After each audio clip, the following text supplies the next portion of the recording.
Et on vous dit d'écrire une fonction qui vérifie si B est une sous-matrice de A. Ça veut dire, je vais trouver B comme un morceau à l'intérieur de A.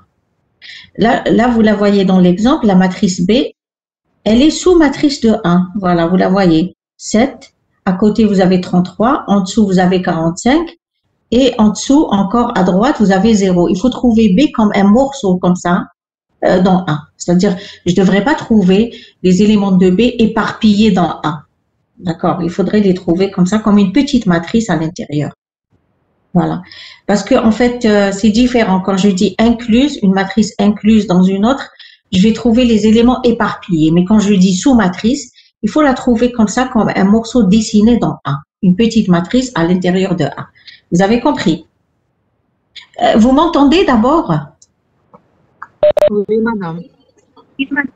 Ah, très bien, voilà. OK. Voilà, donc c'est simple parce que là, on a défini B avec 2 lignes de colonne. Donc, il suffit de vérifier le B de 0, 0, B de 0, 1, l'élément qui est à côté, B de 1, 0, l'élément qui est en dessous, et B de 1, 1, l'élément qui est en dessous à droite. Voilà.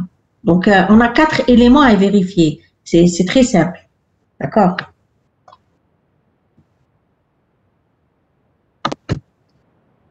Voilà, donc je vous dis, on écrira une fonction sous-mat qui accepte en entrée la matrice A et la matrice B et retourne vrai ou faux, donc un type booléen. Rien de spécial, rien de sorcier. D'abord, on définit les types mat1 et mat2.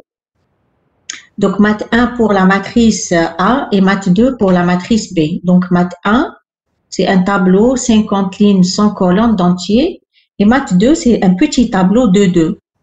D'entier. Voilà. Donc, quand vous manipulez comme ça les tableaux, les matrices, essayez toujours de définir un type. D'accord? Et après, vous allez écrire A de type mat 1. Au lieu d'écrire tableau 50, 100, etc., vous allez écrire A de type mat 1 et B de type mat 2.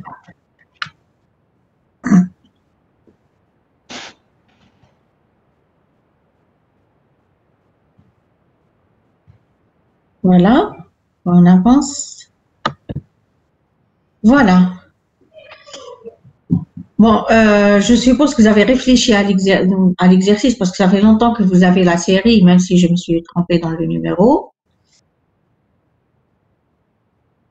Bon, voilà. Donc, la fonction sous-mat, elle a en entrée A de type mat 1, B de type mat 2 et elle retourne un booléen.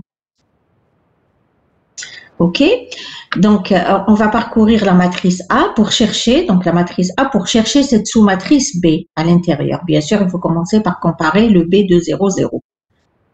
Alors, regardez comment je parcours la matrice A avec 2 indices IJ, bien sûr, ligne colonne. Alors, pour I allant de 0 à N-2. D'accord? Et pour J allant de 0 à M-2. OK. Là, en fait, j'ai oublié de mettre le N et le M en entrée. Après, je vais les ajouter. N et M, il faut les mettre en entrée de la fonction sous-mat, bien sûr. Je suis en train de les utiliser à l'intérieur. OK. Je vais les mettre après. C'est pas grave. Donc, je vais à N-2, M-2. Pourquoi? Parce qu'il faut qu'il me reste quand même 4 éléments à la fin pour pouvoir vérifier. Sinon, je ne pourrais pas trouver. Si je dépasse N-2 ou M-2, je ne pourrais pas trouver les 4 éléments pour B. Ça, vous avez compris. Je suppose on l'a même fait avec le sous-mot, c'est le même principe. Il faut que j'arrive, par exemple, jusqu'à une certaine limite. Il faut qu'il me reste le nombre d'éléments que je cherche. Donc, N-2, M-2. Voilà.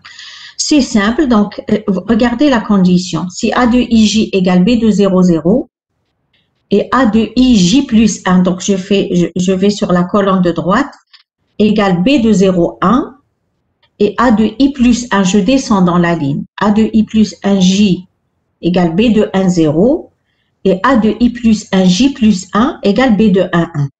Alors, j'ai trouvé la sous-matrice. Là, j'ai comparé uniquement les 4 éléments, parce que ma matrice B, elle est composée de 4 éléments. Alors, retournez vrai. OK? Donc, on a dit que le retourner, il fait sortir complètement de la fonction. Maintenant, si vous ne sortez pas avec ce retourner vrai, Ça veut dire que vous avez cherché, vous avez terminé vos boucles, vous n'avez pas trouvé, et donc il faut à la sortie des boucles retourner faux. Je vous laisse le temps de regarder et dites-moi si c'est clair. Bon, je répète qu'il faut ajouter N et M en entrée, hein, comme paramètre type entier. Madame, Oui. là on a une matrice B 2, 2, Oui. ligne de colonne. Et si on avait une matrice B grande que ça, comment on fait? On compare vraiment tous les éléments. Oui, on est obligé de comparer tous les éléments et ça va faire des boucles, voilà, à l'intérieur. Et là, j'ai fait exprès, j'ai ajouté une question à la fin de l'exercice, justement pour traiter le cas d'une matrice qui serait pas composée de deux lignes de colonnes, mais un nombre S de lignes et de colonnes, d'accord? Un nombre S qui varie entre deux, je pense que j'ai pris 2,30 comme ça, d'accord? Donc après, on va voir, ok? Donc j'ai mis la question à la fin. C'est simple, mais c'est vrai, avec une matrice où je spécifie pas comme ça de petites dimensions, ça devient un peu plus compliqué.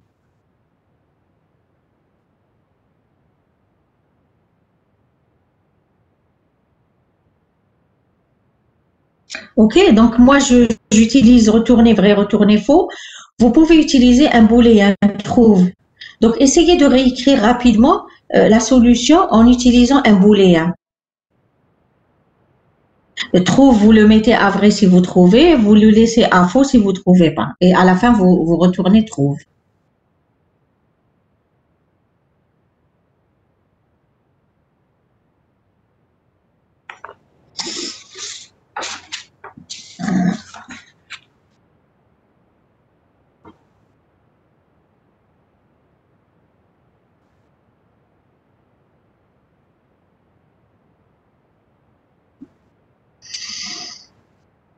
Donc, quand je fais comme ça des TD, je vous laisse le temps de réfléchir pour faire comme TD, par exemple. C'est-à-dire que ça sert à rien de donner comme ça, de claquer des solutions, alors qu'a priori, c'est des séances de TD.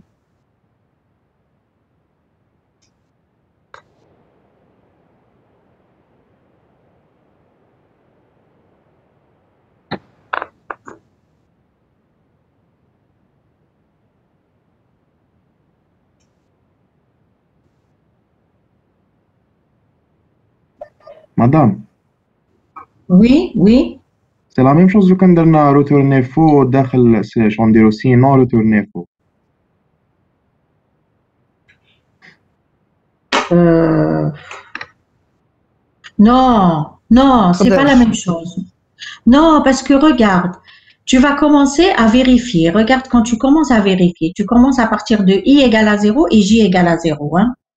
C'est comme ça. Tu vas chercher ta sous-matrice à partir du début de A. Suppose que tu es à i égale 0, j égale 0. Tu vas trouver que A de 0, 0 n'est pas égal à B de 0, 0, c'est sûr. Bon, à l'exemple terna, A de 0, 0 n'est pas égal à B de 0, 0. Si je reviens sur mon exemple,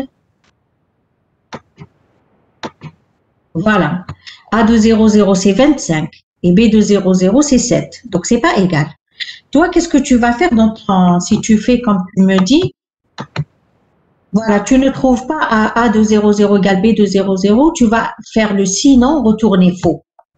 Aussitôt, tu vas aller retourner un faux. Ça veut dire comme si que tu avais perdu espoir de trouver plus loin. Et on retourne faux une fois qu'on aura parcouru toute la matrice A et on n'aura pas trouvé. Vous comprenez la différence? Quand tu sors des deux boucles, ça veut dire que tu n'as pas trouvé du tout. Si tu retournes pas le vrai quelque part, tu n'as pas du tout trouvé. Donc, tu attends de terminer toute l'exploration de la matrice A. Si tu trouves pas, à la fin, tu retournes le faux. Mais mettre sinon retourner faux, c'est pas correct, c'est faux. Ok.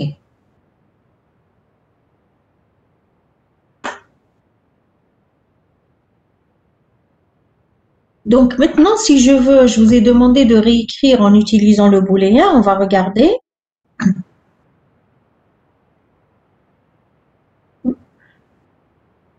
Oui, les devoirs, vous pouvez les envoyer au format PDF. Oui, c'est pas un problème.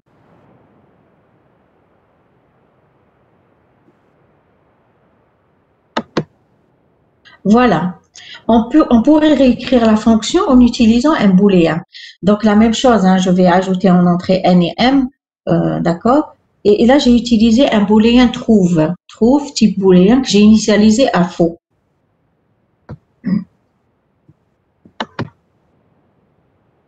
Voilà.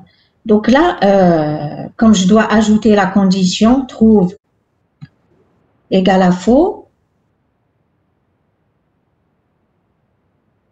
d'accord, tant que trouve égale à faux, je vais continuer à chercher. OK. Donc là, j'ai utilisé des boucles tant que. Donc, je commence à i égale à 0, je vais jusqu'à n-2, comme tout à l'heure. Et trouve égale à faux, bien sûr. Si trouve à un moment donné devient égal à vrai,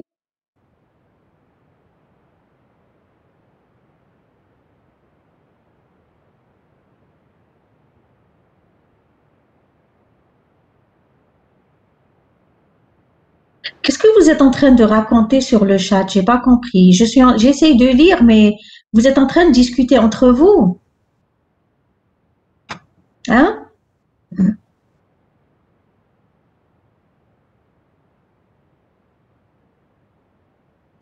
Bon, je continue. Donc, i égale 0, tant que i inférieur ou égal à n-2, il trouve égal à faux. Je reprends donc j égale à 0, je parcours les colonnes. J inférieur ou égal à m-2 et trouve égal à faux. Je reprends ma condition, donc A de IJ égale B de 0, 0, A de IJ plus A égale B de 0, 1, et ainsi de suite. Je vérifie les 4 éléments. Si les 4 éléments sont égaux 2 à 2, alors trouve égal à vrai. D'accord? Et donc, lorsque je vais reboucler, je vais sortir de la première boucle et ensuite je vais sortir de la deuxième boucle parce que tout trouve aurait été égal à vrai. D'accord? Voilà. Et sinon, si je trouve pas, j'avance pour chercher plus loin. J égale J plus 1. Quand je sors de la boucle J, j'avance sur la ligne parce qu'il se peut que je trouve à partir de la ligne suivante I égale I plus 1. Voilà. OK? Donc, voilà. Si trouve égale à vrai, vous allez à la fin retourner vrai. Si vous ne trouvez jamais, vous allez donc terminer les deux boucles sans avoir trouvé la sous-matrice et vous allez retourner un faux. C'est peut-être plus clair pour vous comme ça. Je sais pas. Mais moi, j'utilise le retourner vrai, retourner faux. C'est la logique du langage C. Donc, en langage C, vous allez travailler comme j'ai l'habitude de faire avec retourner vrai, retourner faux. Madame, dans le diapo Oui. précédent, vous avez initialisé le trouve à faux. Oui, oui, bien sûr. Je reviens. Oui, trouve, on lui affecte faux. J'ai loupé. Merci. Oui, c'est pas grave. Oui.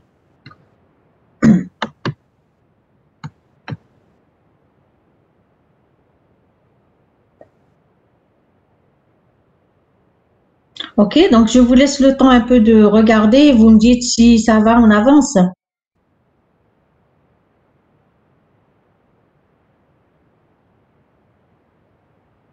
Oui, d'accord.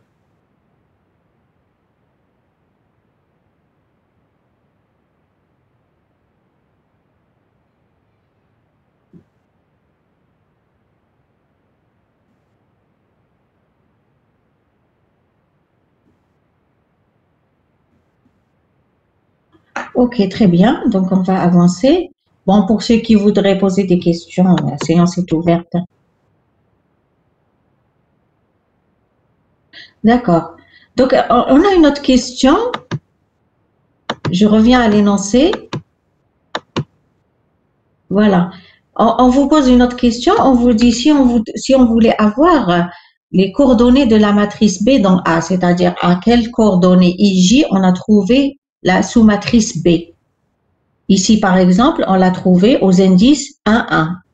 La ligne 1 et la colonne 1. N'oubliez pas que je commence à partir de 0, 1. D'accord? Donc, la sous-matrice B dans cet exemple, elle se trouve aux coordonnées 1, 1. Le 7, il commence à l'indice 1, l'indice de ligne 1 et l'indice de colonne 1. Donc, on vous dit, si on veut pas uniquement savoir si B est une sous-matrice de A. On veut retourner les coordonnées de B là où commence B dans A. Où est-ce que vous avez trouvé B comme sous-matrice dans A? À quelles coordonnées? On devrait ajouter quoi à la fonction, s'il vous plaît? Ou on devrait transformer quoi dans la fonction? Madame, on ne retourne pas un booléen, on retourne des indices, IJ. Oui, bon, retournez, vous allez avoir deux résultats. IJ. Oui. D'accord. Et donc, plutôt, on aura, voilà, deux paramètres de sortie. Voilà. Et on va opter pour une procédure. D'accord. Voilà. On va écrire une procédure qui va, en fait, faire sortir les coordonnées IJ, à partir desquelles on a trouvé la sous-matrice. Voilà. En fait, dès qu'on trouve la sous-matrice, on va obtenir le I et le J. Hein. Voilà. Ok, voilà. Et en fait, qu'est-ce que j'allais dire? Et si je ne trouve pas?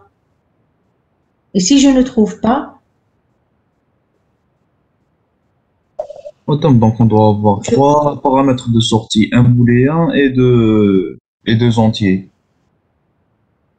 Et les entiers, si je ne trouve pas, ils vont avoir quelle valeur? On va les initialiser à 0, si faux. Non, non, regardez, justement, c'est ce que je voulais avoir comme réponse. Nul, c'est faux. Quand vous me dites nul, c'est faux. C'est pas des pointeurs. Nul, le NU2L. À moins que vous vouliez Un message, madame. Bon, j'ai vu, je suis en train de lire, quelqu'un a écrit nul.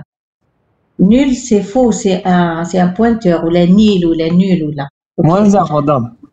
Voilà. 0,0, c'est faux aussi, parce que 0,0, c'est des indices valables, c'est des indices valides. Si vous me dites, si vous retournez I égale 0, J égale à 0, je vais comprendre que vous avez trouvé la sous-matrice B tout à fait au début de votre matrice A. Donc, on va initialiser à moins 1. On initialise à des valeurs non valides, à des indices non valides. Et si on trouve, les indices vont être modifiés par des valeurs valides. Si on ne trouve pas, on va sortir avec les valeurs non valides. Je veux dire, les moins 1. D'accord? Maintenant, le booléen, si vous l'ajoutez, bon, c'est pas grave. Si vous l'ajoutez pas, on peut s'en passer. Hein. On peut s'en passer du booléen. À travers les indices, on peut savoir si on a trouvé ou on n'a pas trouvé.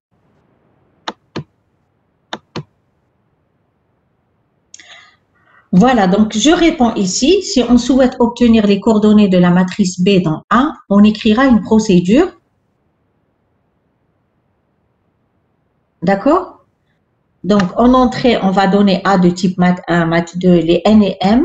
Et en sortie, on va récupérer l'indice de ligne et l'indice de colonne en sortie, de type entier. OK? Bon, j'ai mis ce booléen, c'est pour sortir de la boucle, mais je vais pas le faire sortir comme résultat. Hein. D'accord? Je vais sortir comme résultat. Donc, trouve égale à faux, indice de ligne, indice de colonne, je les ai initialisés à moins 1. On initialise à des indices non valides. Donc, je vous mets toujours des commentaires, comme ça vous allez bien comprendre. Alors, on va avancer.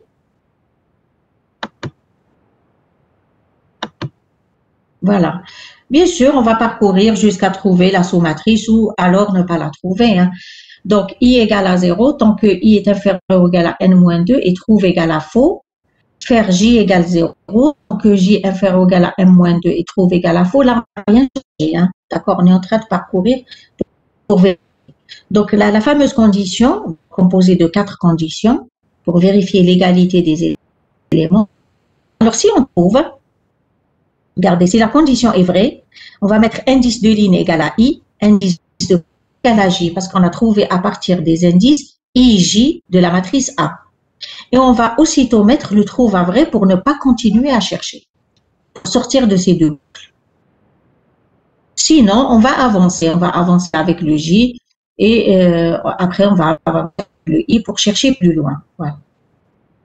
Je vous laisse le temps de regarder, dites-moi si vous avez bien compris. Donc le trouve, je ne vais pas le faire sortir de ma procédure je l'utilise comme ça, comme variable locale pour arrêter les boucles, pour arrêter la recherche, c'est tout. مدام Oui, تقدر oui, تكون عندنا je vous فونكسيون écoute. تقدر تكون عندنا فونكسيون تريتورني بوليان و en même temps تدي deux paramètres en sortie. Ça, selon la logique du C, oui.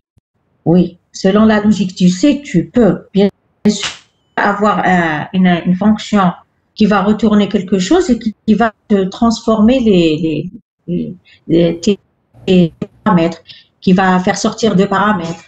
Tu peux, bien sûr, selon la logique du C. Maintenant, ça dépend de la convention que l'on prend. Avec les fonctions, on a dit, on va écrire fonction si on a un résultat à retourner, d'accord? Et on va écrire procédure si on a plusieurs résultats à faire sortir en paramètres. Voilà.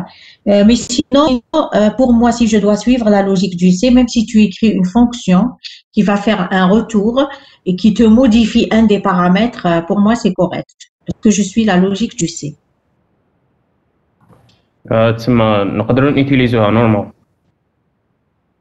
Oui, tu peux l'utiliser, c'est pas un problème. Tu peux l'utiliser. Oui. D'accord, merci. Oui, parce que là, c'est des conventions. En fait, le langage algorithmique, il n'a pas de compilateur. Hein? D'accord. Voilà.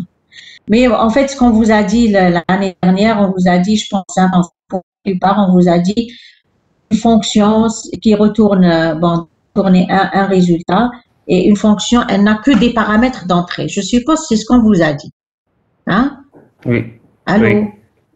Oui, madame. On vous a dit, voilà. En fait, ça, c'est la logique du Pascal, parce que, en fait, une fonction n'a que des paramètres d'entrée et elle va retourner un résultat, qui est, en fait, l'objectif du traitement de la fonction. Mais si je dois suivre la logique du C, rien ne m'empêche d'avoir un résultat en retour et d'avoir des paramètres qui seront transmis par pointeur, par exemple, en sortie. même في l'algorithmique نقدروا نديروا هكذا. On n'a pas utilisé. Juste... Oui. même في l'algorithmique نقدروا نديروا هكذا. Oui. Oui, bon, pour moi, il n'y a pas de problème. Hein. Pour moi, il n'y a pas de problème parce que je suis la logique du C. D'accord, voilà. Okay. D'accord. Jusque-là, on n'a pas utilisé, mais si on a besoin d'utiliser, on peut. Voilà.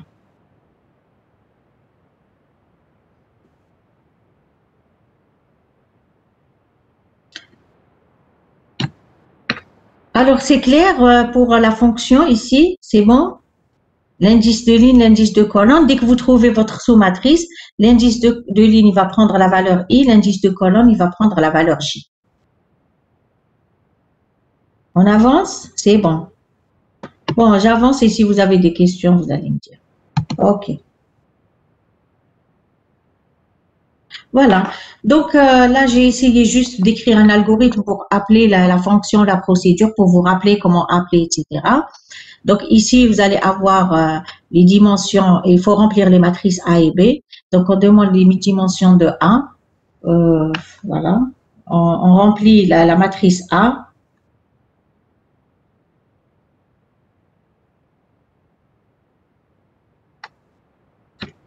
Voilà.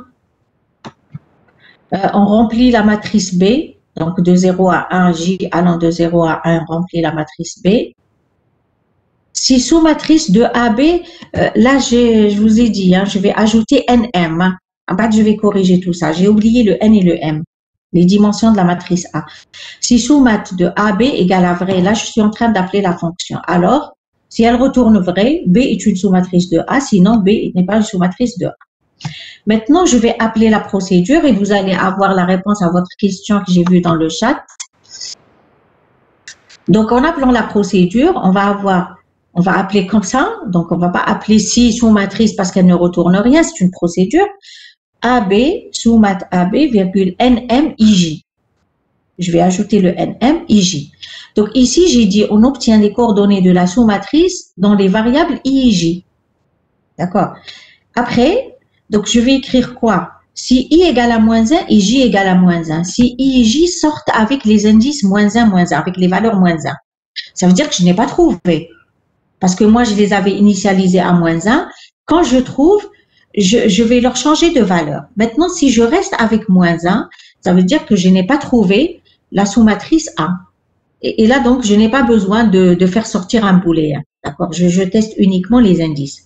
Si maintenant, je sors avec des indices qui sont différents de -1, ça veut dire que j'ai trouvé la sous-matrice B dans A aux coordonnées I, J exactement. Par exemple, je vais sortir avec I égale à 3 et J égale 6. J'ai trouvé la sous-matrice aux coordonnées 3, 6. Voilà. Donc, I, J vont me renseigner sur le début de la matrice B, de la sous-matrice B dans A. Où est-ce que j'ai trouvé ma sous-matrice B? Dans la matrice A. Madame, Vous avez 6? Oui. madame, Oui. la procédure sous-matrice ou la fonction, ما déclarيناهاش في la partie variable. Non, هذيك تاني, donc je reviens aussi, hein, attendez.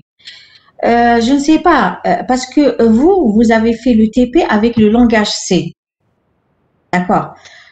Vous faites le TP avec le langage C, donc vous définissez vos fonctions avant. Les fonctions, vous les définissez avant et vous les appelez après dans le main, dans la fonction main. On est en train de suivre la même chose. Vous n'êtes pas obligé d'annoncer encore vos procédures ou vos fonctions dans la partie var de l'algorithme. Ok, madame. Non, non, vous n'êtes pas obligé. Vous écrivez votre fonction, vous écrivez vos procédures indépendamment les unes des autres. D'ailleurs, même le programme principal ou l'algorithme, en fait, ce qui va devenir programme principal, c'est elle-même une fonction et qui s'écrit indépendamment des autres. Elle va les appeler. D'accord? Merci, madame. Non, non, ne vous amusez pas à me réécrire dans la partie var les prototypes des fonctions et des procédures. C'est bon, on les a écrites, on va les appeler. Et voilà, donc ça, les enseignants ont pris des conventions différentes lorsqu'ils vous provenez de sections différentes, c'est normal.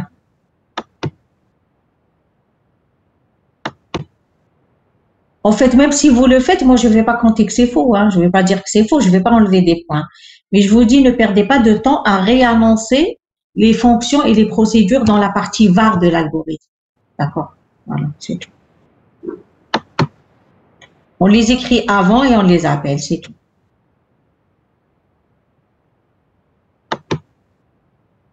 Sinon, c'est compris, celui qui avait posé la question pour à quoi servent les indices IJ. J'ai vu dans le chat qu'est-ce qu'on va faire avec les indices IJ. Vous avez compris? Bon, peut-être qu'il s'est déconnecté. Voilà, maintenant, j'ai ajouté une question à l'exercice. On veut modifier la fonction sous-mat pour considérer une sous-matrice B à S lignes, S colonnes. C'est-à-dire, on va pas se limiter à 2 lignes de colonnes. On va considérer un certain nombre de lignes colonnes. C'est toujours, donc j'ai pris une matrice carrée, d'accord, que je veux chercher dans A. J'ai pris S, par exemple, supérieur ou égal à 2, inférieur ou égal à 30. Voilà, donc les dimensions de la matrice B.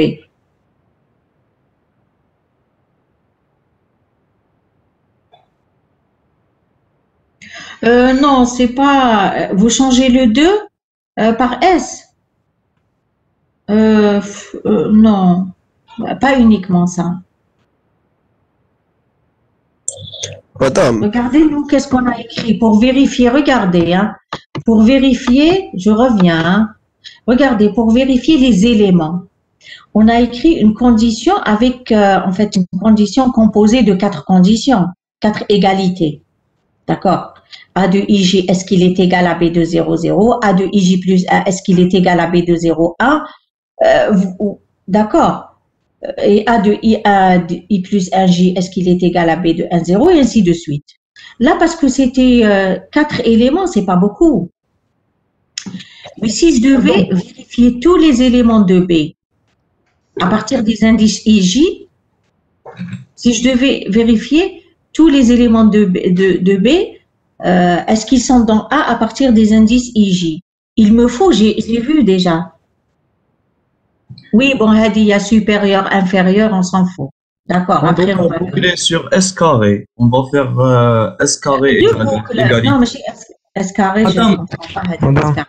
cherche, cherche le premier élément Deux de... autres boucles. Il te faut deux autres boucles à l'intérieur. J'ai vu déjà la réponse. مدام حنا نديرو طونك اي انفيريور على ان موان اس موان زان ولا انفيريور ايغالمون Non, هذه باينة. هذه n moins s. Oui, c'est n moins s et n moins s. هذه باينة. دونك الا كان بلا ما نتيستي الى ان كبير على اس الا كان ان صغير على اس دونك ديريكتومون ما يدخلش Oui, اللابور. oui, mais هذه vraiment c'est un cas particulier. Anna, je vais prendre. Je vais لو كا supposer جينيرال que- ديريكتومون. le cas général. Non, je vais supposer que la sous-matrice terrée, elle a une dimension inférieure et elle peut se trouver dans A. Je suis en train de poser la question par rapport à la condition où je dois lire, la condition. Madame, on cherche le premier élément.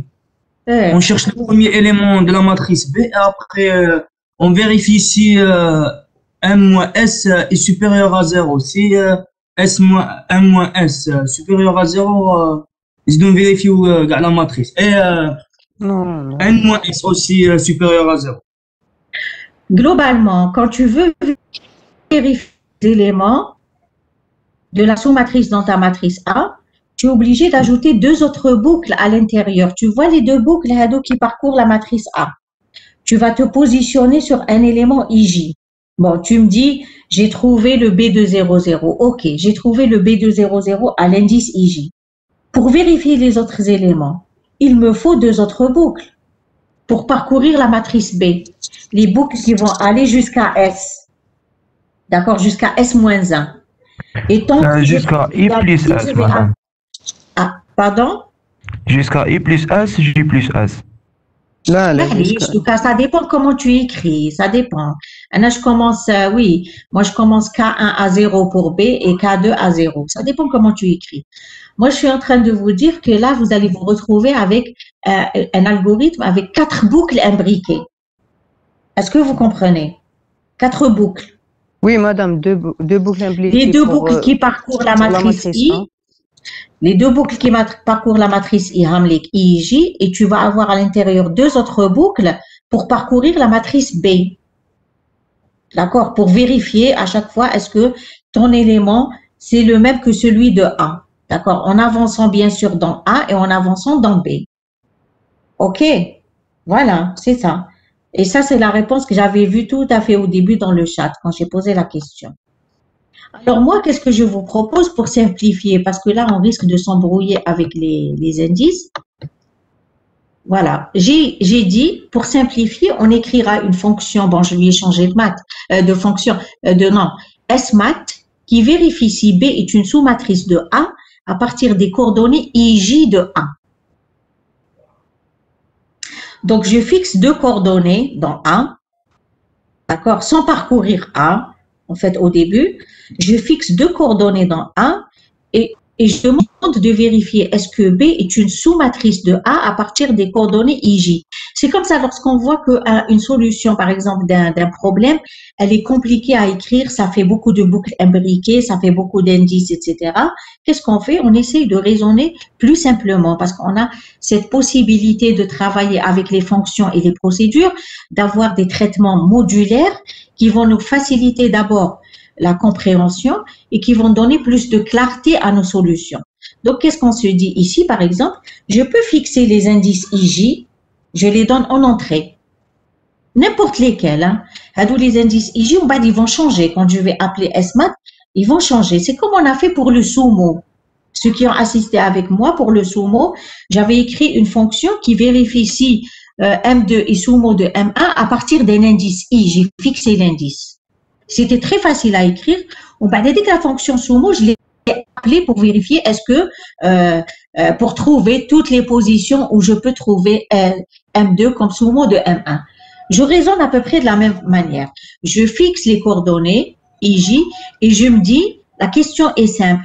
Est-ce que à partir de ces coordonnées IJ qui sont fixes, est-ce que B est une sous-matrice de A? هذا ما كان.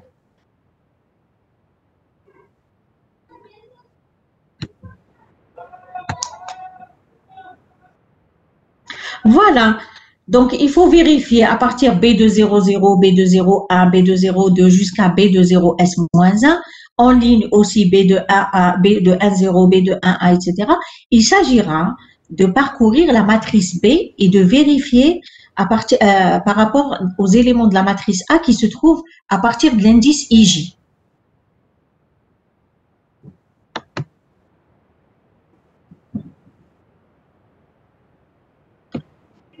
Voilà, donc si je dois écrire la fonction SMAT, j'avance un peu avec vous. Si je dois écrire la fonction SMAT, je donne en entrée la matrice A et B, d'accord? Je donnerai N et M, d'accord? Et je donne S, et je donne les coordonnées IJ. Regardez ce que j'ajoute comme en entrée. J'ajoute S, donc c'est le nombre de lignes et de colonnes de B.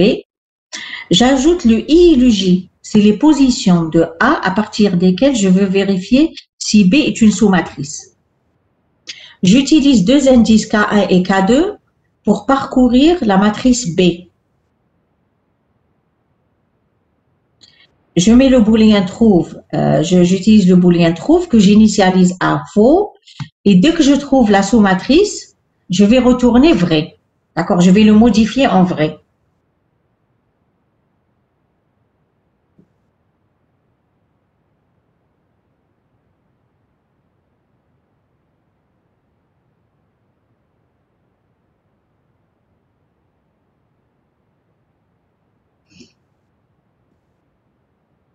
Donc, si je veux avancer,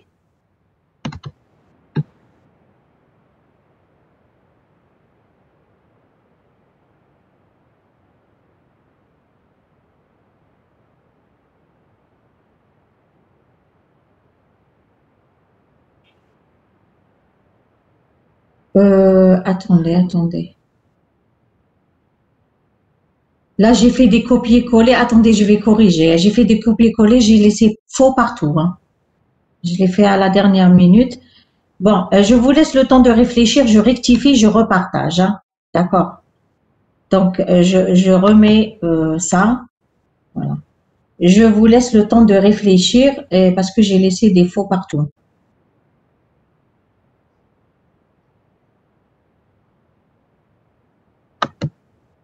Donc, en même temps, vous réfléchissez, je rectifie l'utilisation du booléen.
Donc, je vais repartager.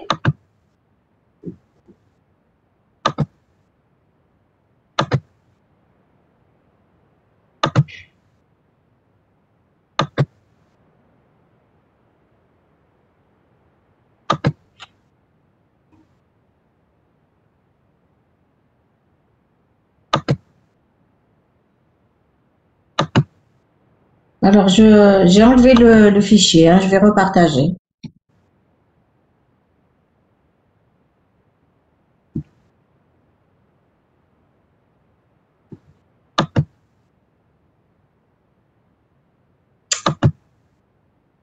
Qu'est-ce que j'ai fait?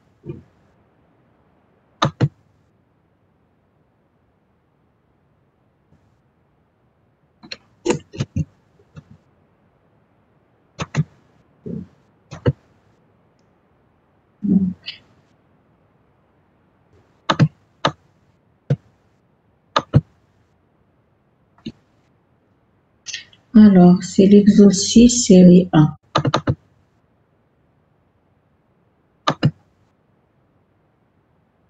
J'espère que j'ai enregistré. Hein. Enfin. Bon, là, on va descendre. Donc, la dernière diapo. Voilà, donc on était là. Donc, on a dit, on va chercher, est-ce que B est sous-matrice de A à partir de coordonnées IJ? Voilà. Donc, regardez K1 et K2. Je vais les utiliser pour parcourir la matrice B. J'ai initialisé le booléen à vrai. Donc, tant que je ne trouve pas d'anomalie entre A et B, je vais considérer que c'est une sous-matrice. D'accord. Dès que je trouve deux éléments différents, je vais mettre trouve à faux. Et à la fin, je vais retourner trouve. Donc, s'il y a deux éléments qui sont différents, c'est pas une sous-matrice. Donc, regardez les boucles, s'il vous plaît, que je mets ici. Alors, tant que K1 est inférieur à S et trouve égale à vrai, faire K2 égale 0, donc c'est pas la peine de le mettre au début. Tant que K2 est inférieur à S et trouve égale à vrai, faire si A de I plus K1, J plus K2 est différent de B de K1, K2. Donc, si je trouve deux éléments différents entre A et B, trouve égale à faux. Ça peut pas être une sous-matrice. Une sous-matrice, ils aiment tous les éléments à partir de ces coordonnées IJ. Il faut que tous les éléments de B soient égaux aux éléments de A. D'accord? Voilà. Et donc, ça me fait une boucle qui va parcourir la matrice B. Et en même temps, on est en train de parcourir un morceau de A parce qu'on fait I plus K1, J plus K2. Ah, c'est K1, c'est pas ouf. Voilà, encore une bêtise. Donc, K2 égale K2 plus 1 et K1 égale K1 plus 1. Voilà. S'il vous plaît, corrigez. Hein. K2 égale K2 plus 1 au lieu de J. Hein. Et K1 égale Oui, K1 madame, plus 1. incrémenté K1 et K2. Ah oui, K1 et K2, hein, s'il vous plaît. Je vais écrire dans le chat, après je vais corriger. Donc, K2 égale K2 plus 1. Ensuite, K1 égale K1 plus 1. Il n'y a pas le I et le J, hein. Ce n'est pas le I et le J. Et oui, parce que là, on fait du copier-coller et ça embrouille, hein, vraiment. Et ça prend du temps de taper les solutions aussi.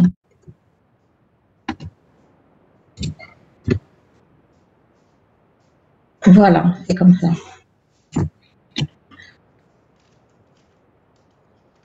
Mais l'essentiel, est-ce que vous avez compris le principe de la solution? On a fixé deux coordonnées IJ et on a vérifié est-ce qu'à partir de ces coordonnées, B est une sous-matrice de A. Ensuite, l'histoire des indices, la taille de la matrice, etc., il faut la vérifier lorsque vous appelez cette fonction. Quand vous appelez cette fonction pour chercher est-ce que B est une sous-matrice de A. Il faut vérifier d'abord que la taille de B est plus petite que la taille de A, c'est sûr.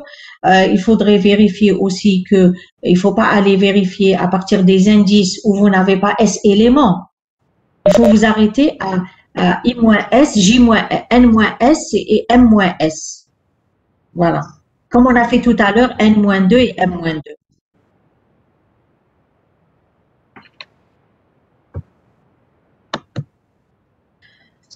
Bon, après, je vous donne une indication ici. La fonction SMAT pourra être appelée dans une fonction sous-mat ou un algorithme pour vérifier si B de SS est une sous-matrice de A en parcourant A avec les indices IJ.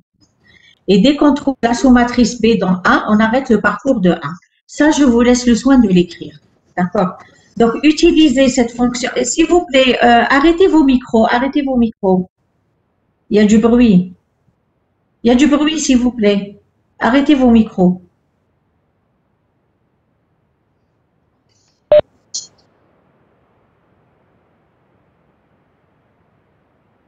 OK, voilà. Donc, la fonction qu'on vient d'écrire, il faut l'utiliser après pour vérifier si B de dimension SS peut être une sous-matrice dans A. Et là, vous devrez vérifier que, je disais que la taille de B est plus petite que la taille de A en ligne et en colonne. Et quand vous vérifiez, il faut faire parcourir vos indices IJ jusqu'à N-S et M-S. Ça sert à rien d'aller plus loin. Donc, je vous laisse le soin de bien comprendre déjà ce qu'on a écrit et d'écrire la suite de cette fonction. Après, je vais vous la donner en corrigé. OK? Est-ce qu'il y a des questions particulières? Voilà, là, vous voyez les 4 boucles. Là, il y a quelqu'un qui m'a écrit avec les 4 boucles. Voilà, ça devient un petit peu illisible. Donc, si vous essayez après de l'écrire en appelant la fonction SMAT, vous allez voir que c'est plus clair. Et c'est ce qu'on veut éviter lorsqu'on écrit des algorithmes, lorsqu'on écrit des solutions à des problèmes, lorsque ça devient compliqué, qu'est-ce qu'on fait? On décompose en fonction procédure et on essaye de répondre par en fait petite fonction, petite procédure et ça devient très très clair. D'accord? Voilà. Donc, par exemple, a dit la solution I++, J++, K++, L++, hein. Excusez-moi. Donc là, est-ce que d'abord ils sont à leur place? Est-ce que, voyez, voilà. Et c'est ce que je voulais vous dire. Quand on écrit des solutions comme ça, avec beaucoup de boucles, ça devient illisible.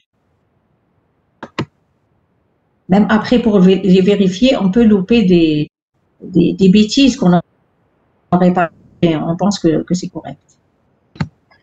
OK, on peut avancer, s'il vous plaît. Donc, je vous laisse le soin de terminer cette dernière question. Vous allez la terminer vous-même. Et je vais passer à autre chose. On va passer à la série numéro 2.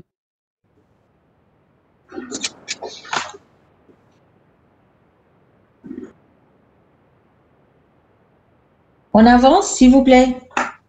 On avance? Oui, madame. Oui, d'accord. OK, donc je vais partager la série 2.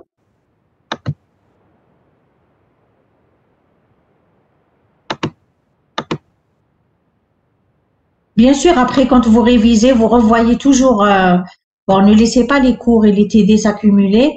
Vous revoyez tout de suite après qu'on ait fait un exercice.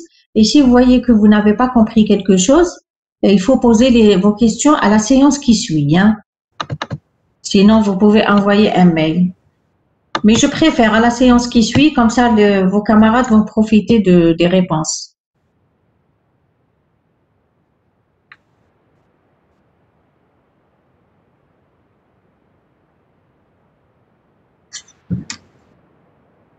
Voilà, donc je vais partager le premier exercice. Bon, en fait, c'est pas le premier, mais voilà. C'est l'exo 5, j'avais dit. L'exo 5, on avait fait l'exo 4 en présentiel. Donc, l'exo 5 de la série 2, je vous partage l'énoncé. Vous l'avez? Tout le monde a le partage? Oui. Oui, madame. Oui, d'accord. D'accord, très bien.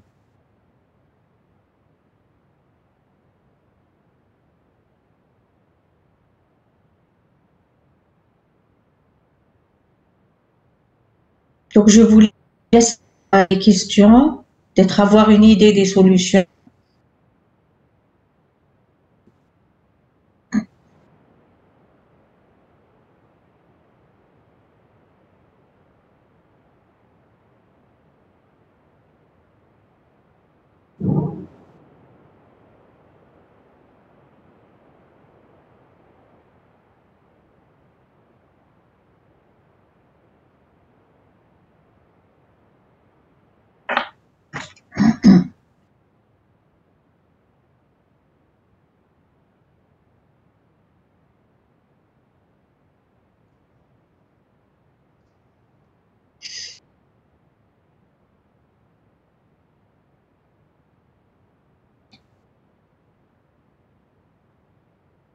Donc là, il s'agit de manipuler les listes chaînées unidirectionnelles ou listes chaînées simples.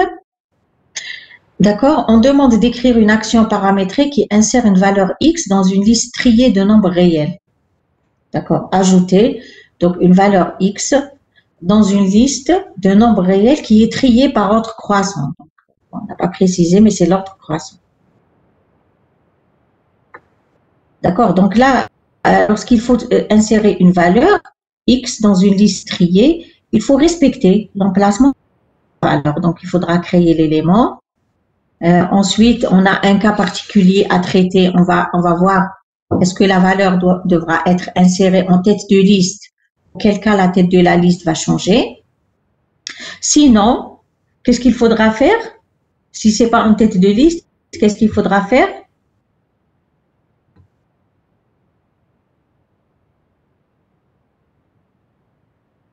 Madame, on doit vérifier l'emplacement où on va mettre X en comparant avec les éléments de la liste. Voilà. On va parcourir la liste. Voilà, on va parcourir la liste jusqu'à trouver une valeur supérieure ou bien arriver à la fin sans trouver une valeur supérieure. Dès qu'on trouve une valeur supérieure à X, qu'est-ce qu'on fait? On se dit, la valeur X doit se trouver juste avant cette valeur qui est supérieure. D'accord? Donc, لازم sauvegarder l'élément qui est avant. Oui, voilà. Donc, je suppose que ça, vous avez vu, mais ça vous fait quand même une révision. C'est-à-dire que si j'arrive à une valeur supérieure à X, le pointeur, il est sur une valeur supérieure à X et mon élément doit se mettre avant. Donc, pour faire le chaînage, il me faut l'élément qui se trouve avant encore. D'accord? Avant cette valeur supérieure. OK? Donc, il me faut deux pointeurs en quelque sorte. Un pointeur Q qui avance pour trouver l'élément qui est supérieur à X et un pointeur R qui doit toujours se trouver juste avant pour pouvoir faire le chaînage et insérer l'élément entre les deux. Voilà. Donc, question très simple. Insertion d'une valeur dans une liste chaînée de nombres réels triés par ordre croissant. On définit le type liste. Je vous rappelle un peu. Liste égale pointeur vers élément, élément égale enregistrement, info de type réel et suivant de type pointeur vers élément. Ça, c'est ce qu'on a vu. Voici ma procédure insert. Donc, en entrée-sortie, elle devra avoir la tête de la liste. Entrée-sortie, parce que si j'insère en première position, la tête va changer. D'accord? Et en entrée, je devrais avoir X de type réel. D'accord? Voilà, donc je crée l'élément. Vous suivez avec moi. Allouer taille de élément. P.info, je lui affecte X. Après, je vais voir où est-ce qu'il faut placer cet élément P. Donc, si X est inférieur à tête.info, alors l'élément P doit se trouver avant la tête. Donc, l'insertion en tête, vous voyez le chaînage. P point suivant égale à tête et tête égale à P. La tête va se déplacer sur P. Ça, on a vu déjà. Sinon, alors là, il faut parcourir la liste pour trouver la position d'insertion. C'est ce qu'on était en train de dire. Donc, Q égale à tête, tant que Q différente de nil et Q flèche info inférieur à X. Tant que les valeurs de la liste sont plus petites que la valeur X qui est dans P. Hein. Vous voyez, on a créé déjà l'élément P. Alors, j'aurais pu écrire Q.info inférieur à P.info, kiff kiff. Ce que je fais, je dois avancer avec Q égale Q point suivant, mais avant d'avancer, je garde toujours R égale à Q. D'accord?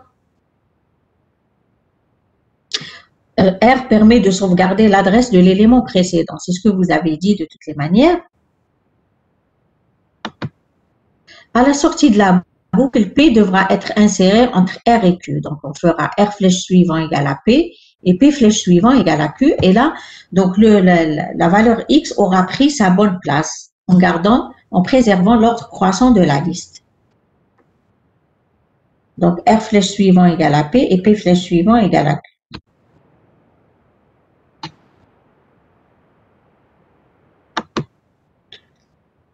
Bon, je vous laisse regarder un peu la diapo. Dites-moi si c'est clair pour tout le monde, comme ça on va avancer.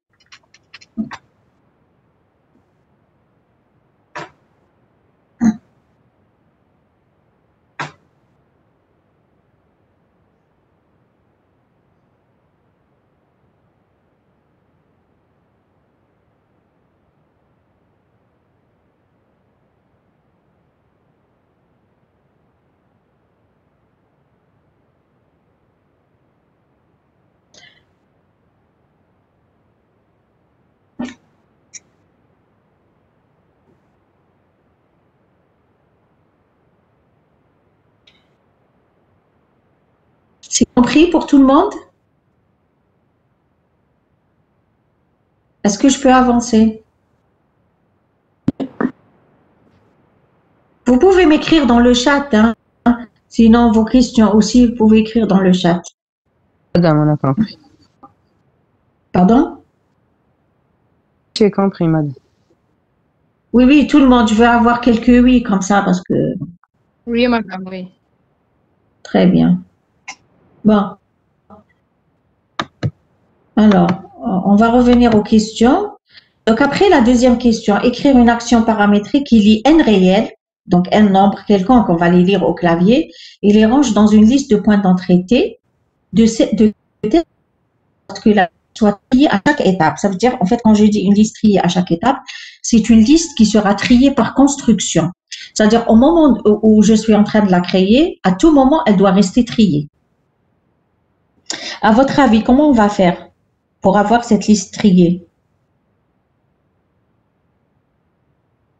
Donc, c'est une liste qui va contenir n éléments quelconques de type réel, 0,5, moins 3 demi, je sais pas, 10, moins 2, etc. Mais je devrais les avoir dans l'ordre croissant. Madame, Oui. à chaque fois qu'on doit ajouter un élément, on doit reparcourir la liste du début. Oui, c'est-à-dire? À chaque fois qu'on insère un nouvel élément, on crée d'abord la liste de n éléments, et après, à chaque fois qu'on doit ajouter un élément, on reparcourt du début. Oui, ça veut dire, en fait, on va pas refaire le traitement, on va utiliser la procédure insert. On va utiliser la procédure insert finalement, voilà, c'est ça. Oui. Donc, on crée le premier élément, comme ça, on aura une liste qui contient au moins un élément. Les autres éléments, à chaque fois que je vais prendre un élément, qu'est-ce que je vais en faire? Je vais appeler la fonction insert pour l'insérer à la bonne position. C'est ce qu'elle fait, la fonction insert, la procédure insert. D'accord? Voilà. Donc, c'est comme ça, on crée le premier élément et les autres éléments, on va les insérer en appelant la procédure insert, tout simplement. Et comme ça, je suis sûre qu'à chaque étape, la procédure insert, elle va me les insérer de manière à garder une liste triée. Voilà. Donc, la méthode, c'est créer l'élément de tête. Pour tous les autres éléments, appeler la procédure insert. Donc, je vous mets des commentaires lorsque vous allez réfléchir, vous allez bien comprendre. Lisez la solution, s'il vous plaît, et dites-moi si cela vous convient, s'il n'y a pas d'erreur.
Voilà, donc ici, qu'est-ce qu'on fait? Donc, on a une fonction que j'ai appelée const-list triée.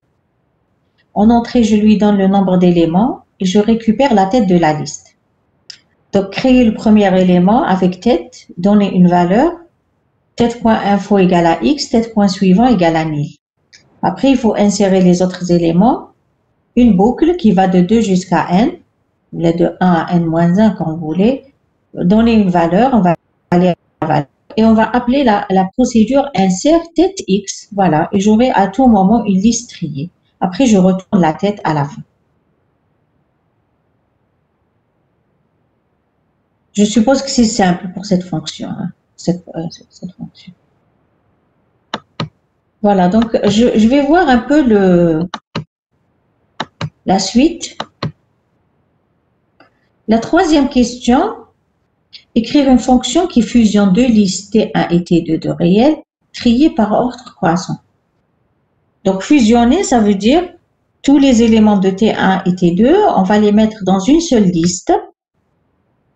Et quand je fais une fusion de deux structures qui sont triées, je devrais avoir la structure résultat, elle devrait être triée. D'accord?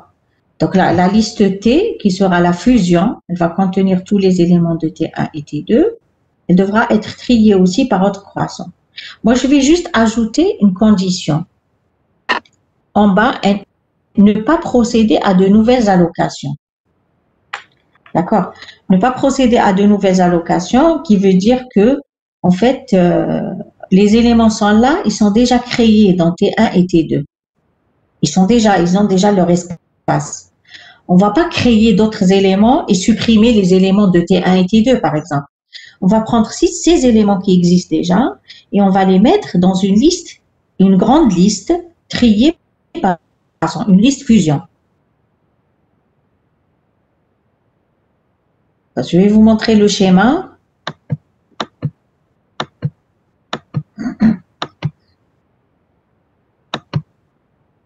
Voilà, regardez la fusion de deux listes. Voici l'exemple. Vous avez T1 qui contient moins 1,5, moins 1, 3, 2, 3,5, 7 et T2 qui contient les valeurs moins 10, moins 3, 6,5, 7, 40 et 65. Bon, elles sont triées par ordre croissant. Je dois les fusionner dans une liste T. Donc, je vais avoir les valeurs moins 10, 3, moins 1,5, moins 1, 3,5, 6,5, 7, 7, 20, 40 et 65. Bon, ici, on ne m'a pas dit sans répétition de valeurs, donc je répète les valeurs, même si elles existent dans T1 et dans T2. J'ai répété le 7, d'accord? Donc, j'ai fait une fusion avec répétition de valeurs parce qu'on ne m'a pas dit sans répétition, d'accord? Bon, alors ici, ce qu'il faut comprendre, c'est qu'on ne veut pas créer les éléments, on ne veut pas faire allouer, on ne veut pas faire de malloc. On veut juste faire un chaînage entre les éléments qui sont déjà là. Ils sont déjà dans T1, dans T2. Donc, on va chaîner. En fait, ici, comment vous allez procéder pour avoir cette liste fusion? Bon, ne me dites pas tant que, etc. Dites-moi de manière, en langage naturel, comment on fait. En français, comme ça. Oui. مادام هنا نكومباري ما بين ليتات نشوف شكون صغيره اللي صغير فيهم نحطوه في التي نوفيل ليست تاعي جديده ومن بعد نافونسي اللي ديتو نافونسي به نسوفغاردي شغل donc oui là où je prends l'élément j'avance d'accord oui من بعد نكومباري par exemple ici attendez par exemple ici j'ai pris moins 10 je vais avancer sur moins 3 mais je vais rester sur moins 1,5 dans T1 d'accord من بعد نافونسي T2 reçoit T2 في السويفون ونخلي T1 من بعد ندخل في une autre boucle نكومباري شكون اللي كبير je compare les éléments 2 à 2 oui نكومباري les éléments 2 à 2 ونافونسي شغل en même temps اللي يكون صغير نافونسي به اللي نديه في لا ليستي نافونسي به. Quand je prends l'élément de la liste, j'avance. Et là où je ne prends pas l'élément, je vais rester sur le pointeur de l'élément. Oui, c'est ça. D'accord. D'accord. Ok, globalement, c'est ça, oui. Globalement, c'est ça. Donc, votre camarade me dit, je vais commencer d'abord par faire le traitement de tête. C'est-à-dire, je vais comparer les deux têtes de liste parce que je devrais placer la tête. D'accord. Donc, dans ce cas, je vais comparer T2.info avec T1.info. Je vais trouver que T2.info est plus petit. Donc, T, je vais lui affecter T2. Donc, T va prendre la place de T2. Je ne fais pas faire de malloc, de allouer. Donc, T va prendre la place de T2 et le pointeur qui parcourt T2, il va avancer sur la valeur moins 3. À la prochaine itération, donc quand je vais commencer la boucle, je vais comparer moins 1,5 avec moins 3. Je vais trouver que moins 3 est plus petit que moins 1,5. Donc, je vais le raccorder avec la liste T2, avec la liste T. C'est-à-dire c'est un élément qui sera ajouté à la liste T, la liste fusion. Et je vais avancer sur l'élément 6,5. Vous voyez, là, je suis sur l'élément 6,5, mais dans T1, je n'ai pas du tout avancé parce que je n'ai pas encore pris d'éléments. Je vais comparer 6,5 avec moins 1,5. Je vais trouver que moins 1,5 est plus petit. Qu'est-ce que je fais cette fois-ci? Je vais faire le chaînage de moins 3 avec moins 1,5. Donc, on aura moins 3 jusqu'à moins 1,5. D'accord? Je fais juste faire un suivant vers cet élément. Et je vais, comme j'ai pris le moins 1,5, je vais avancer sur moins 1. Et je vais comparer moins 1 avec 6,5. Je vais trouver que moins 1 est plus petit que 6,5. Donc, je vais prendre le moins 1 dans ma liste et je vais avancer sur 3,5. Je vais comparer 3,5 avec 6,5. Donc, là où je prends l'élément, j'avance. Là où je ne prends pas l'élément, je n'avance pas encore. Et comme ça, je compare. En avançant, je compare 2 à 2. D'accord? Après, à la fin, il va me rester au moins un élément, soit dans T1, soit dans T2. Il prend un élément, 2 éléments, 3 éléments. Il y a certainement une liste qui va se terminer avant l'autre. Là, la liste qui se termine avant l'autre, c'est la liste T1 parce que la dernière valeur T1, elle est plus petite que 40 et 65. Donc, lorsque je chaîne 40, aussitôt après 20, aussitôt après 20, qu'est-ce que je vais faire? Je vais faire un suivant vers quoi? Quand j'ajoute le 20 à la liste, je vais faire un suivant vers 40. Vers 40 de la liste T2. Mais dans T2, il ne reste pas que 40, il reste 40, 65, peut-être une valeur 100, etc. Je ne sais pas. Là, il faut juste faire un seul chaînage. Quand une des deux listes se termine, on n'a plus rien à comparer. On fait juste un chaînage vers le morceau de l'autre liste qui reste. C'est tout. Donc, Naya, je devrais faire le suivant de 20, c'est 40. Bon, bah, quand je fais le suivant de 20, c'est 40. Je vais avoir 40 et 65, etc. Ils sont déjà chaînés. Et à la fin, je vais avoir le nil. Donc, tant que les deux listes ne sont pas, je n'ai pas terminé les deux listes. Je suis obligée de comparer les éléments. Et quand je compare, là où je prends l'élément le plus petit, j'avance. Là où je ne prends pas encore l'élément, je n'avance pas. Je vous dis que dans tous les cas, vous allez avoir une liste qui va se terminer avant l'autre. Il va rester un morceau dans l'autre liste. Avec le morceau qui reste dans l'autre liste, il faut juste faire un seul chaînage pour le récupérer dans la liste résultat. Schématiquement, vous comprenez? Vous comprenez ce qu'on a dit de manière informelle? Allô? Donc, on a dit, on place d'abord la tête. Donc, on se débarrasse de la tête, c'est bon. Et après, on va comparer les éléments 2 à 2. Là où on prend l'élément, on va avancer la liste. Si on n'a pas encore pris l'élément, on n'avance pas. C'est tout. Donc, si je prends l'élément de T1, je vais avancer dans T1. Si je prends l'élément de T2, je vais avancer dans T2. Et à la fin, quand il reste un morceau dans T1 ou dans T2, je fais un seul chaînage pour le prendre. On va voir, peut-être vous allez mieux comprendre avec les instructions. Voilà. Donc, la méthode. Comparer les deux éléments de liste, T1.info et T2.info, et placer la tête T sur la plus petite valeur. C'est ce que nous a dit votre camarade. D'accord?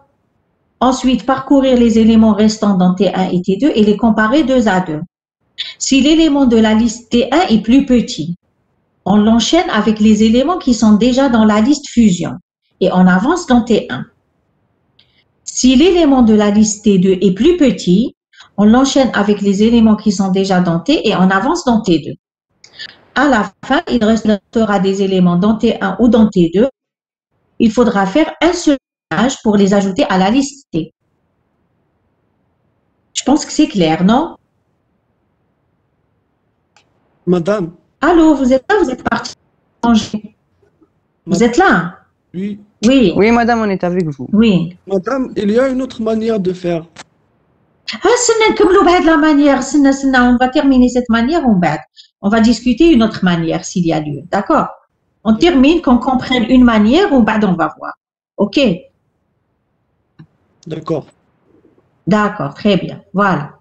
Alors, regardez maintenant ce qu'on a écrit dans l'algorithme, voilà. Regardez s'il n'y a pas de bêtises surtout, hein. Je vous laisse le temps de regarder, voilà. Donc, il reste juste le dernier chaînage, il est dans la diapo suivante. Donc, s'il vous plaît, regardez la solution. Et dites-moi s'il y a quelque chose qui vous échappe, je vais vous expliquer. Je préfère que vous lisiez vous-même d'abord.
Donc voilà, notre fonction fusion-trier, on lui donne les deux têtes de liste, on récupère la liste fusion. Et si vous regardez à l'intérieur, on n'a pas du tout fait allouer, hein? On n'a pas fait allouer, d'accord? Donc j'ai T, P1, P2, type, je suppose que P, on n'en a pas besoin, d'accord? Donc je vous mets quand même des commentaires, je vous dis P1 pour parcourir T1 et P2 pour parcourir T2. D'accord, j'ai deux pointeurs qui va parcourir T1 et P2 qui va parcourir la liste. Q, c'est un point que je vais placer toujours sur le dernier élément que j'ai à la liste. C'est comme si je faisais une création FIFO de la liste. À chaque fois, j'ajoute un élément après Q. D'accord, je ne crée pas l'élément, je fais juste le chaînage. Vous remarquez, Q point suivant égale P1 ou la Q point suivant égale P2. Sachant que P1 et P2 existent déjà, soit c'est un élément de P1, soit un élément de T2. Voilà. Donc, au début, placer l'élément de tête. Regardez comment je place l'élément de tête. Si T1.info est inférieur à T2.info, alors T égale T1, d'accord, et je place le pointeur Q sur l'élément T1, d'accord. Ça va être le dernier que j'ai mis dans ma liste T, pour pouvoir faire le chaînage après. Donc, je prends T égale T1 et j'avance. Donc, P1, je lui affecte T1 point suivant. J'avance sur le deuxième. Sinon, si l'élément de T2 est le plus petit, la tête de ma liste, ça va être T2 et je fais P2 égale T2 point suivant. Donc, c'est ce que je disais. Soit dans T1, soit dans T2. Ça dépend où est-ce que j'ai pris mon élément. D'accord? Et Q égale, et normalement Q égale T1, j'aurais pu mettre les deux, Q égale T1, Q égale T2, j'aurais pu mettre Q égale T. D'accord. Ensuite, donc on a pris l'élément de tête. Parcourir les deux listes en même temps et comparer les éléments de l'un d'autre. Tant que P1 différent de 1000 est différent de 1000, si P1.info est inférieur à P2.info, alors on va prendre l'élément de P1, l'élément de T1, c'est-à-dire P1. Q fois le suivant égale P1. D'accord? Et Q égale P1. Donc, à chaque fois que je prends un élément, j'avance avec Q. Q doit toujours se placer sur le dernier élément que j'ai ajouté à ma liste T. P1 égale P1 point suivant. Donc, j'ai pris l'élément de T1, j'avance avec P1 égale P1 point suivant. Sinon, si je trouve que P1.info est plus grand que P2.info, je vais prendre l'élément de P2, donc Q point suivant égale P2, Q égale P2 et P2 égale P2 point suivant. Et on avance dans T2. Donc, c'est soit que j'avance dans T1, soit que j'avance dans T2. Là où je prends l'élément. Après, je vous ai dit, il reste des éléments dans une des deux listes. Certainement, il va rester un morceau T1 ou dans T2. Je vais vérifier. Si P1 est différent de nil, ça veut dire qu'il reste un morceau dans T1. Que je fais Q égale P1. Donc, je chaîne avec le reste de la liste T1. Donc, je vais faire le chaînage avec le reste de la ligne de la liste T2. Donc, je fais Q flèche suivant égale P2. Là, les éléments qui restent dans T2. De toutes les manières, il ne va pas vous rester des éléments dans T1 et dans T2. Quel que soit l'exemple que vous prenez, vous allez avoir des éléments qui restent dans une seule liste. Il ne peut pas y avoir des éléments qui restent dans T1 et T2. Quand vous sortez de boucle, A égale à nil, soit P2 égale à nil. Donc, il va vous rester des éléments soit dans T1, soit dans T2. Et vous faites un seul chaînage pour prendre le reste des éléments. À la fin, vous retournez la tête T de votre liste. Madame. Est-ce qu'il y a des questions sur cette solution d'abord? Oui. مادام هنا نورمالمون انيسياليزيو في الديبي هنا قبل ما ندخلوا في الكونديسيون تاع تي 1 فلاش انفو انفيريور على تي 2 فلاش انفو نورمالمون انيسياليزيو بي 1 في تي 1 و بي 2 في تي 2 باسكو الا ندخل في الكونديسيون الاولى تي رسوا تي 1 و كي رسوا تي 1 و بي 1 رسوا تي 1 فلاش سويفون دونك بي 2 ما فيه والو. Ah oui, très bien, oui, d'accord. Donc لازم initialiser. Si je prends T1, P1 égale à T1 point suivant, mais P, alors oui, on va ajouter des initialisations. D'accord, hein, bien sûr. Donc avant de tester les deux têtes, je vais P1 à T1 et P2 à T2. Oui, ou la داخل condition. Oui, tu peux bien sûr. Tu fais P1 égale T1 point suivant et P2 égale T2. Et dans l'autre cas, tu mets P1 égale T1, oui. Mais je préfère les mettre au début. Oui. Oui, très bien. Je vais noter comme ça, je vais corriger. Les éléments de tête. Initialiser P1 et P2. Mais l'essentiel, vous avez compris. Les P1 devraient début, P2 devrait se trouver au début de la liste. Et si je prends un élément de T1, j'avance avec P1. Si je prends un élément de T2, j'avance avec P2. C'est ça le principe.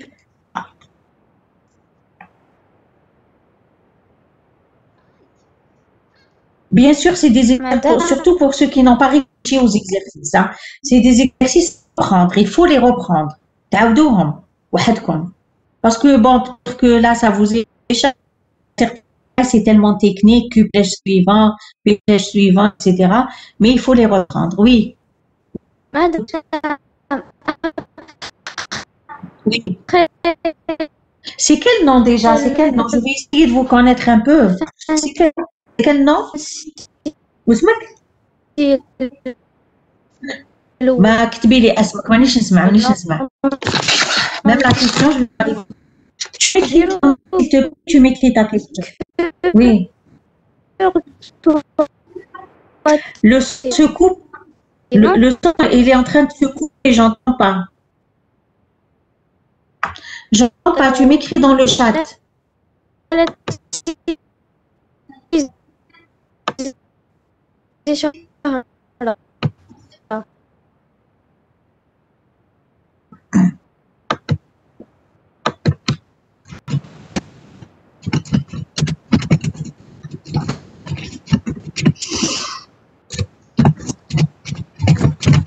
D'accord, madame.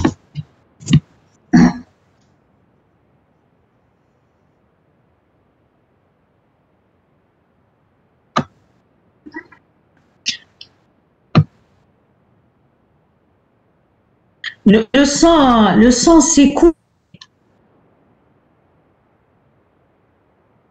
Après le premier fancy, tu veux écrire Q égale à T. Bon, mais tu as mis Q égale T1. Oui, là, tu peux enlever Q égale T1, Q égale à T2. Et après le premier fancy, tu mets Q égale à T. Oui, c'est correct. D'accord, mais tu enlèves des Q égale T1, Q égale T2. C'est la même chose. Madame. C'est ce que je disais. J'ai dit, j'aurais pu écrire Q égale à T, c'est tout. Oui. Madame, ici, on n'a pas traité le cas où T1 est égal à nil et T2 est égal à nil ou واحد فيهم يكون Oui, donc c'est des cas particuliers. Si tu veux les traiter, tu les traites tout à fait au début, d'accord? Si tu veux traiter les cas, bon, là on a pris le cas général, mais c'est vrai, si tu veux traiter les cas où T1 peut être vide ou T2 peut être vide, tu fais si T1 égale à nil, T, tu lui affectes T2. Si T2 égale à nil, T, tu lui affectes T1, c'est ta liste, c'est une des listes. Sinon, tu commences à traiter comme ça. Oui, oui, on peut les ajouter, effectivement, on peut les ajouter, oui. Ok, merci. De rien, ok. Madame. Oui. مدام كيف Oui. خارج شويه خارج عن التمرين هذا دقيقه معليش مدام. Oui, allez-y, oui. Oui. زعما عندنا ان طابلو يقول لك ان طابلو تري بار اوردر كرواسون يقول لك انسيري اون فالور اكس وزعما هذيك لا فالور اكس ما يلزم دير لها دو تيست تشوفها اذا صغيره على لا فالور على هذيك لا فالور وتشوفها اذا ماهيش تساوي على لا فالور اللي قبلها. Non, quand tu veux insérer une valeur dans un tableau trié, comment tu fais? Tu vas décaler, tu commences par la droite. Tu vas décaler toutes les valeurs qui sont plus grandes que X. D'accord? Exactement, ouais. Tu vas commencer à partir de la fin du tableau. Tu vas décaler toutes les valeurs qui sont plus grandes que X de manière à créer sur une case pour X. Après, tu mets ta valeur X. Regarde, si tu as un tableau, par exemple, je vais t'écrire dans le chat. 12, 25, 66 et je sais pas, 100. Voilà. Alors, si ta valeur, c'est, je vais prendre 50. D'accord. Rival égale à 50. Qu'est-ce que tu fais? Tu vas aller à la fin du tableau. Toutes les valeurs que le T de I est plus grand que 50, tu vas décaler. Tu vas le T de I à T de I. Bien sûr, tu dois vérifier si ton tableau n'est pas plein. Il est plein, la question est impossible. Tu vas décaler 120 à une case plus loin. Le 100, il va venir sur le 100. Le 66, il va venir sur le 100. Voilà, c'est bon. Tu vas t'arrêter sur le premier 66 et tu vas mettre ta 50. Tu vas écraser le premier 66 avec 50. En fait, quand tu décales, tu vas avoir ça. Tu vas avoir 12, 25, 66, 66, 100 et 120. Voilà. Tu vas avoir ça. Et bien, le premier 66, tu vas écraser la valeur 50. Donc, tu vas avoir 12, 25, 50, 66, 100 et 120, tout simplement. D'accord? Pour les tableaux, c'est des décalages que tu fais. Hein. Tu n'as pas le choix. Et tu es sûr que tu as une case libre encore dans ton tableau. Oui, pour P1 et P2, j'ai dit à votre camarade, on va ajouter P1 égale P2 égale T2. Tout à fait au début, oui. C'est vrai, bon, il y aura un pointeur qui sera initialisé, mais le deuxième, non. OK.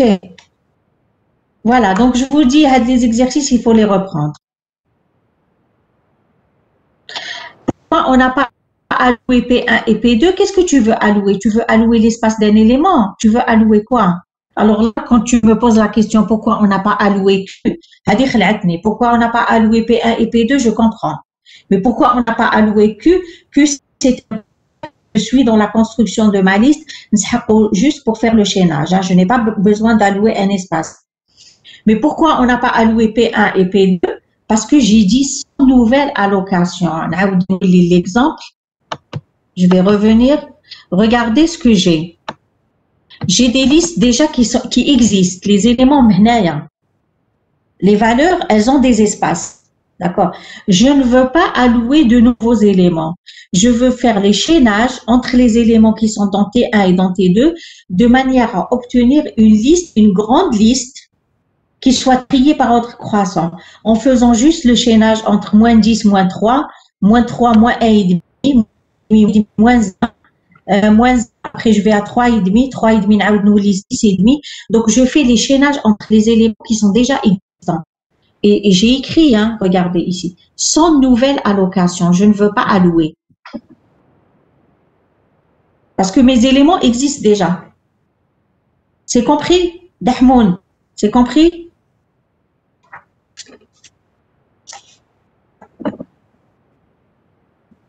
Tu alloues lorsque tes éléments n'existent pas.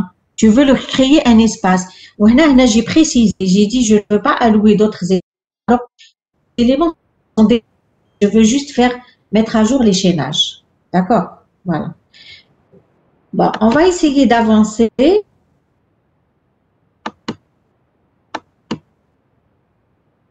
Il y a une autre question qui fait l'inverse.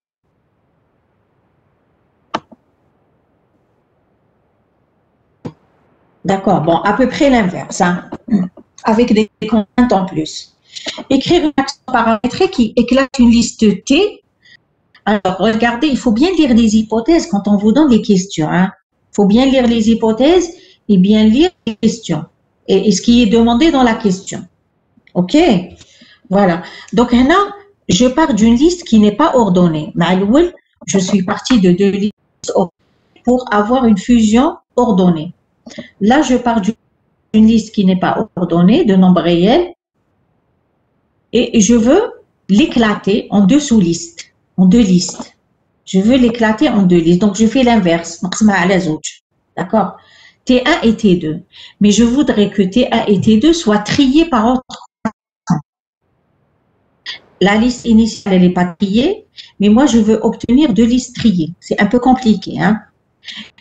Je veux obtenir dans T1.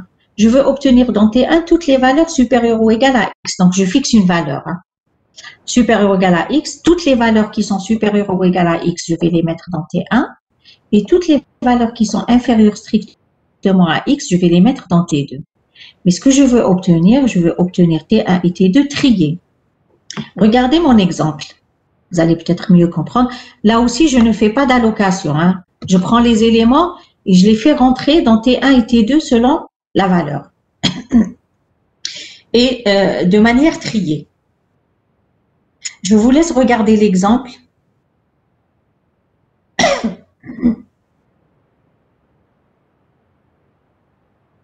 Et là, j'ai pris X égale à 5. Bon, X, ce n'est pas forcément un élément de la liste. C'est une valeur, Kabrak.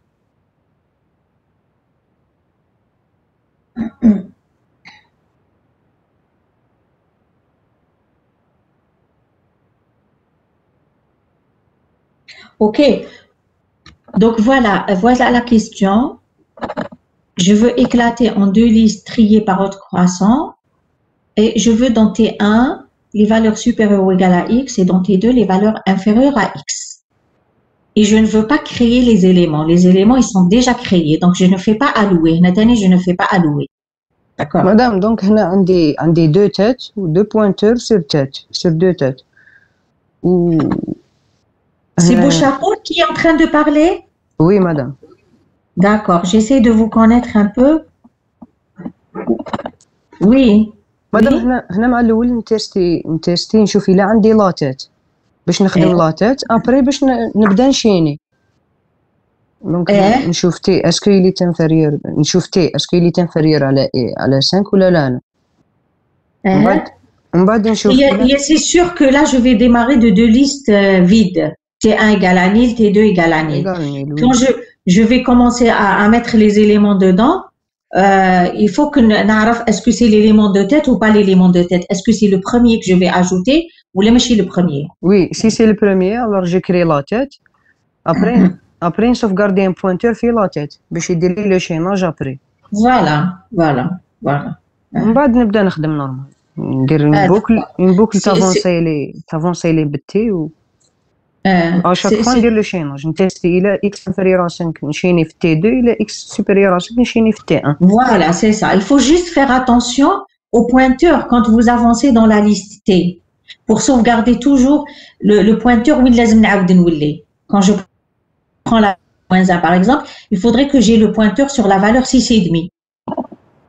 À la prochaine itération, je vais traiter le 6,5.